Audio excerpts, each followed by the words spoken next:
Hi అండి. ఈ video post చేయడానికి ఇన్ని రోజులు టైం పట్టిందన్నమాట. అదేంటి డ్రాగన్ ఫ్రూటే కదక్క! అందరికీ తెలుసు కదా అంటావా? అందరికీ తెలుసనుకోండి. అఫ్‌కోర్స్ ఇదొచ్చేసి మా చెట్టుకు ఫస్ట్ కాసిన కాయ అన్నమాట. అది కూడా ఎలాంటి ఎరువులు వేయకుండా నా చేతులతో నేను పండించిన కాయ తెంపుకొని తింటే ఎలా ఉంటుంది చెప్పండి? అంటే ఇదివరకు కాయలు కాయలేదంటే కాయలు కాసాయండి.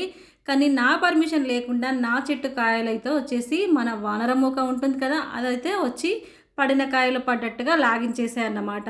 సో, ఈ కాయలైనా కాపాడాలి అని నేను క్లాత్ కట్టి, కవర్ కట్టి కాపాడితే ఫైనల్‌గా ఒక కాయ అయితే ఇలా ఇంత బాగా చెట్టు పైనే పండిపోయిందండి. దాన్ని తెంపుకొచ్చేసి అయితే ఈరోజైతే లాగించేసానన్నమాట.